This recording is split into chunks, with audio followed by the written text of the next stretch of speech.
Matius pasal 19. Kita akan baca firman Tuhan ini, merenungkannya. Tidak semua kita akan baca, satu bagian, satu perikop. Kita akan melihat bagaimana ada seseorang yang rindu mau masuk surga, ingin masuk surga ya, ingin masuk kerajaan Allah. Dan dia datang kepada Yesus minta petunjuk, tetapi sangat menyedihkan setelah diberikan petunjuk, ternyata dia tidak mau melakukan petunjuk itu ya, karena sangat berat rasanya melakukannya.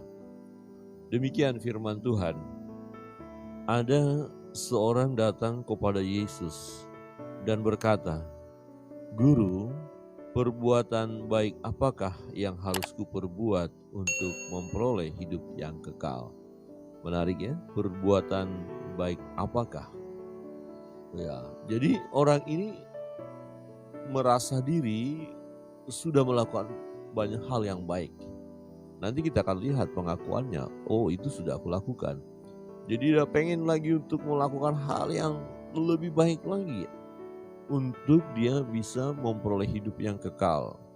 Nah, pada umumnya orang punya pandangan bahwa perbuatan baiklah yang bisa menyelamatkan dia. Padahal kalau kita merenungkan perjalanan hidup kita secara manusia, kita nggak bisa sempurna melakukan hal yang baik. Perbuatan baik tidak akan mungkin menyelamatkan. Yang menyelamatkan adalah Tuhan. Ya, percaya kepada Yesus, menerima Yesus sebagai Tuhan dan Juru Selamat secara pribadi. Ya, perbuatan baik adalah tindakan dari orang beriman, dari orang percaya. Jadi masuk surga, hidup yang kekal adalah iman, memiliki iman kepada Yesus. Nah, orang ini datang kepada Yesus dan dia mau atau punya kerinduan untuk masuk kerajaan kekal, kerajaan surga, hidup yang kekal, hidup yang abadi. Jadi dia masih punya pemikiran bahwa perbuatan yang menyelamatkan dia. Perbuatan baik apa untuk memperoleh hidup yang kekal itu? Dan Yesus menjawab di ayat 17. "Apakah sebabnya engkau bertanya kepadaku tentang apa yang baik? Hanya satu yang baik.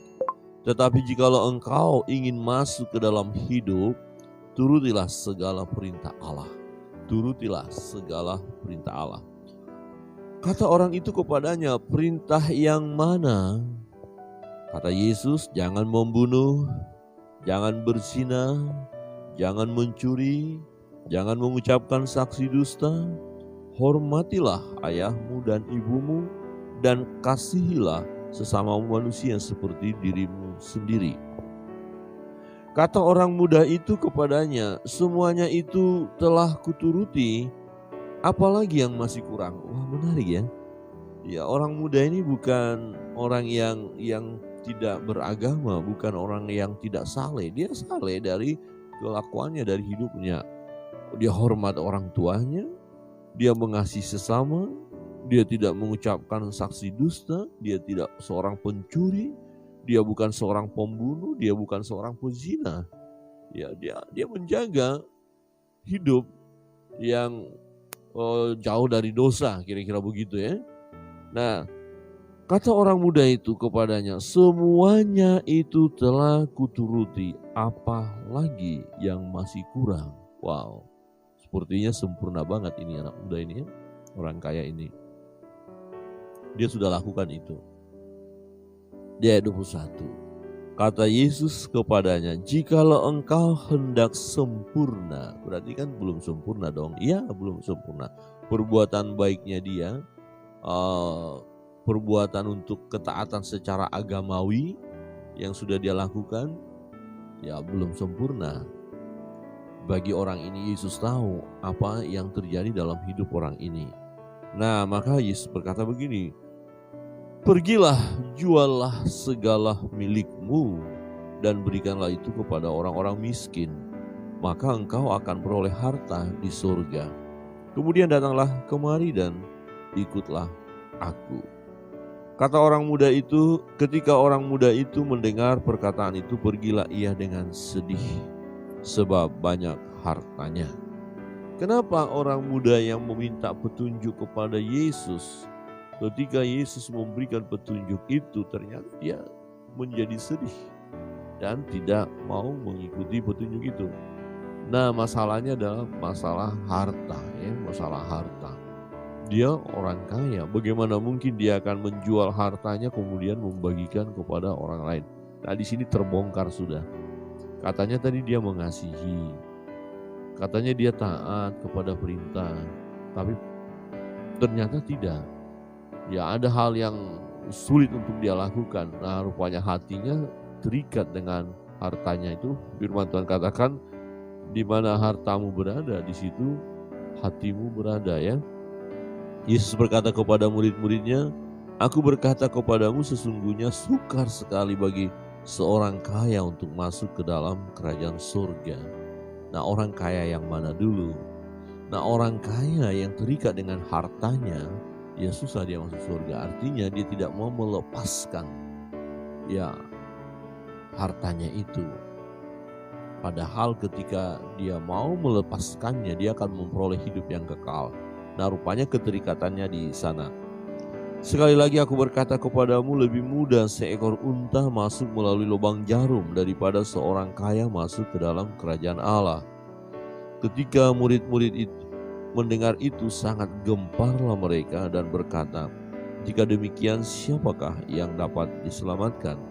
Yesus memandang mereka dan berkata, "Bagi manusia hal ini tidak mungkin, tetapi bagi Allah segala sesuatu mungkin." Jadi Allah yang membuat mungkin untuk seseorang bisa memperoleh hidup yang kekal, untuk seseorang bisa masuk surga. Ya, jadi bukan karena perbuatan. Kalau berbicara tentang perbuatan, bagian ini menunjukkan kepada kita, ini satu fakta bahwa manusia itu dia tidak mampu melakukan dengan kekuatannya. Ada di dalam diri manusia itu ikatan-ikatan tertentu yang membuat dia sulit. Nah, bagian ini secara khusus untuk orang kaya ini adalah hartanya. Hartanya mengikat dia. Ya. Jadi kalau dia sungguh-sungguh mau memperoleh hidup yang kekal, ini permintaannya. Dan kalau dia tidak meragukan apa yang Yesus katakan, sebab Yesus adalah Tuhan, mestinya dia harus dengan senang hati dan berkata, "Ya Tuhan, ya Yesus, ya Guru, ya Rabi, aku akan menjualnya. Aku senang, aku sudah mendapatkan satu rahasia daripada Engkau. Ya, perbuatan besar, perbuatan baik apa yang aku lakukan?" Itu kan pertanyaanku kepadamu, dan Engkau berkata, "Jual harta, jual dan bagi-bagikan kepada orang yang miskin." Wah, ini kan perbuatan baik. Siap, 86 saya akan lakukan. Mestinya kan begitu. Tapi ketika Yesus mengatakan hal itu, dia sedih. Aduh, ini hartaku banyak. Untuk mendapatkan aja aku bersusah-susah loh. Aku kerja, ya bangun pagi-pagi sekali berangkat bekerja, pulang sampai malam untuk mendapatkan harta ini, duit ini, uang ini. Ada banyak orang susah mengikuti perintah Tuhan karena harta. Ada banyak orang jatuh ke dalam dosa karena harta. Ada banyak orang yang tidak peduli tentang perintah Tuhan demi harta. Nah, bagaimana bisa menjual harta kemudian membagi-bagikan kepada orang banyak? Wow, enak saja mereka.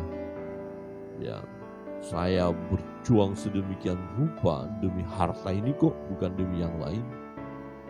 Berarti kita melihat orang muda ini, orang kaya ini tidak benar dong kerinduannya untuk masuk kehidupan yang kekal itu, kehidupan yang abadi. Nggak benar. Kalau benar dia harus siap. Ya, jual. Nah, seperti orang yang mendapatkan mutiara itu ya. Mutiara ditemukan di satu tahan, kemudian dia jual hartanya, kemudian dia beli tanah itu yang ada mutiaranya. Ya, hartanya dijual demi mutiara yang sangat berharga. Nah, sebenarnya orang muda ini harus siap menjual hartanya, membagi-bagikannya kepada orang miskin demi mutiara yang sudah terpendam tadi, sudah yakin, sudah pasti akan dia miliki. Tetapi seringkali ya keraguan-raguan ada di dalam hidup kita. Kita tahu ada mutiara itu, sudah pasti bagian kita, tapi kita maunya mutiaranya kita ambil, tapi hartanya kita juga mau. Jadi tidak mau menjual harta demi mutiara. Wah, ini nggak bisa begitu.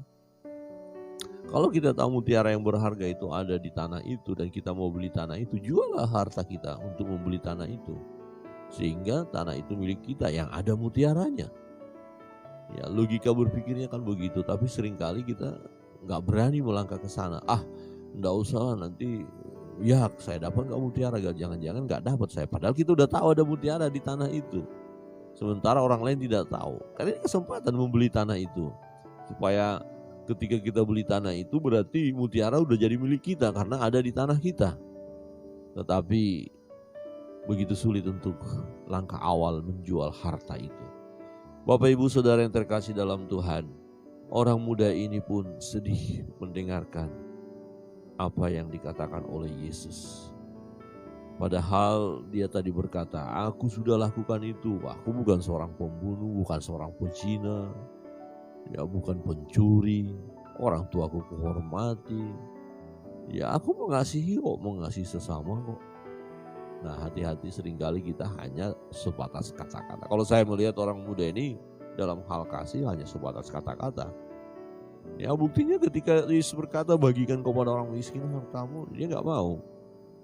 Enak aja. Ya ini Bapak Ibu Saudara, jujur saja, sudah kalau untuk membagi harta, membagi uang ini berat rasanya. Karena kita mulai mengandalkan uang dalam hidup ini. Karena kita mau beli sesuatu kan perlu uang. Ketika kita sakit berobat perlu uang. Mau rekreasi perlu uang. Perlu harta. Untuk kita sedikit ya bermegah perlu harta. Nah terus kita mau jual, mampu nggak kita? Kira-kira begini. Kita satu keluarga ini sudah merancangkan untuk rekreasi. Dana yang kita butuhkan untuk rekreasi, ya katakan keluarga 500.000. Itu udah siap nih. Kendaraan udah kita siap untuk transportasi, bahan bakar semua untuk makan. Ya kurang lebih 500.000 ini harus habis gitu ya. Nah terus ada orang datang membutuhkan dana. Ini sudah begitu sulit hidupnya. Ini harus segera dibawa ke dokter ini. Ya om, tante, tolong dong. Saya mau berobat, keadaan sudah seperti ini. Kira-kira jujur mau nggak kita berkata, ya udah lain kali aja kita rekreasi. Dana ini kita bagikan. Oh berat loh ya. Ya mungkin kita bisa, anak-anak kita mungkin nggak bisa. Berat.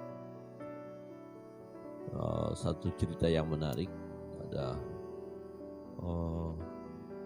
seseorang, ini kisah nyata ya, kalau nggak salah dia artis juga ya, pelawak yang terkenal ya, saya membaca ceritanya, dia orang hebat. Nah satu ketika ada acara sirkus luar biasa, dia dan papanya mau masuk nonton sirkus itu.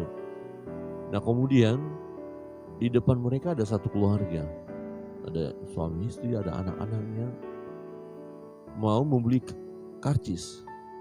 Nah kemudian waktu papanya ini, ya yang keluarga di depan ini, orang tua yaitu yang akan masuk ke dalam, dan seorang bapak ini ngambil uang, ternyata uangnya kurang. Nah uangnya kurang dan orang tua daripada artis ini atau tokoh ini, ya akhirnya sangat terkenal orang ini ya, dan melihat, papanya itu melihat di depan itu orang tua itu wajahnya gimana ya gitu. Aduh.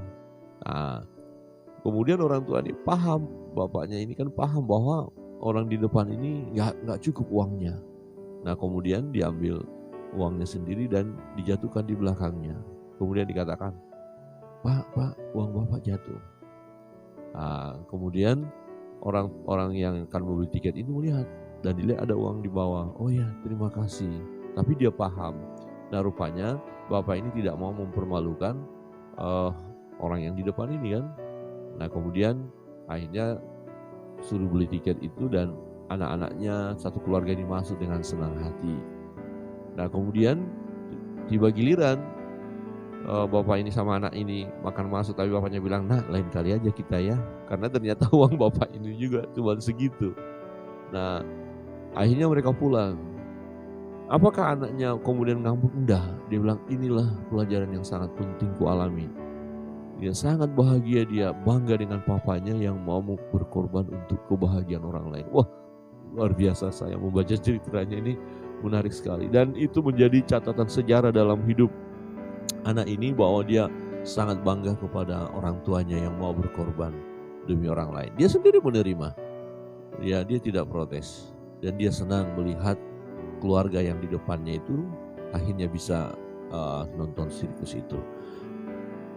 Bapak Ibu Saudara yang terkasih dalam Tuhan, mau enggak kita berkorban demi kebahagiaan orang lain? Nah, ini satu pergumulan.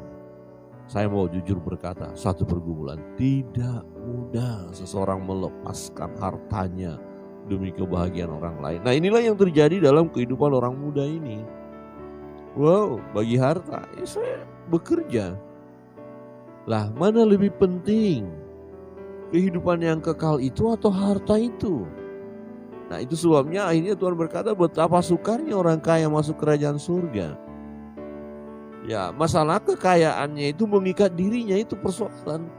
Lah, jangan sampai kita salah pengajaran. Kalau gitu Pak Pendeta, kita gak usah kaya-kaya saja lah supaya kita bisa masuk surga. Ntar kalau kita kaya jadi susah dong. Susah orang kaya. Enggak, kita harus berdoa juga kita menjadi orang yang diberkati Tuhan. Tetapi kekayaan kita jangan mengikat kita. Nah, lebih baik kita kaya kemudian bisa membagikan kepada orang lain sehingga nama Tuhan dimuliakan. Nah, kalau kita kaya, saudara kaya, melihat orang susah, kemudian saudara membagi harta saudara, membagi uang saudara. Nah, orang itu berkata, "Oh haleluya, puji Tuhan, Bapak itu memberkati aku." Nah, kemudian orang itu akhirnya senang memuliakan Tuhan. Jadi harta kita bisa memuliakan Tuhan asal kita terikat kepada Tuhan, jangan kepada harta. Nah, mendengar perkataan Yesus bahwa begitu sukar orang kaya masuk surga lebih mudah seekor unta masuk melalui lubang jarum itu. Wah, akhirnya murid-murid berkata, "Wah, kalau begitu susah dong masuk surga." Ya, bagi manusia memang susah. Ya, tidak bisa dengan kekuatan manusia untuk masuk surga. Tetapi bagi Tuhan tidak ada yang tidak mungkin. Semuanya mungkin. Artinya kita yang kalau diberkati nanti menjadi orang kaya, banyak harta, bisa kita masuk surga. Asal kita membagikan harta kita kepada orang lain. Artinya kita diberkati oleh Tuhan harus juga menjadi berkat bagi orang lain. Itulah maksud Tuhan, mengapa Tuhan memberkati kita. Pelajaran yang menarik pada pagi hari ini Bapak Ibu Saudara yang terkasih dalam Tuhan. Mari kita muliakan Allah dengan apa yang kita miliki, secara dengan harta kita, uang kita. Mungkin tak seberapa, tapi itu bisa memuliakan Tuhan. Jangan kita terikat dengan harta kita. Jangan menjadi hamba uang. Ya, jangan kita mengikatkan diri dengan kekayaan. Tetapi kita mau terikat dengan Allah. Ya, bersandarlah kepada Allah. Andalkan Tuhan. Nah, ketika kita memiliki harta itu kan dari Tuhan. Kita diberkati oleh Tuhan dengan harta itu. Oh, puji Tuhan, haleluya, aku diberkati oleh Tuhan. Nah, kemudian jangan lupa, Tuhan, aku tahu ketika Engkau memberkati aku dengan harta, ada maksud Tuhan. Mengapa Tuhan berikan harta itu kepadaku? Ya, supaya aku bisa berbagi, supaya aku bisa menolong orang lain. Jadi harta kita jangan mengikat diri kita. Ya, oh ada kegiatan di gereja butuh dana, oh saya siap, saya mau bantu, saya mendukung. Tapi jangan juga ketika kita diberkati ya kita lupa juga perpuluhan, ya jangan. Ya, jadi tetap apa yang semestinya kita berikan kepada Tuhan ya berikan kepada Tuhan, ya untuk kita kan begitu. Jadi ada banyak orang begitu sulit melakukan firman karena dia terikat dengan hartanya. Orang muda itu pun pergi dengan sedih. Mendengar firman ini jangan kita sedih. Waduh, ini saya diingatkan Tuhan ada harta ini. Oh, kalau gitu enggak bisa salah. Enggak, justru kita berkata, oh puji Tuhan, hari ini saya dengar firman dan saya mau berbagi dengan apa yang aku miliki kepada orang lain untuk kemuliaan nama Tuhan. Kiranya kebenaran firman Tuhan menolong kita. Ya, ingat, jangan terikat dengan harta, tetapi kita terikatlah dengan Tuhan. Ketika kita diberkati, pujilah nama Tuhan.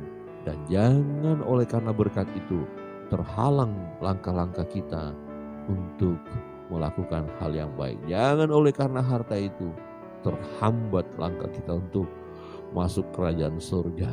Karena ada banyak orang ketika diberkati, akhirnya jauh dari Tuhan dan jatuh dalam dosa.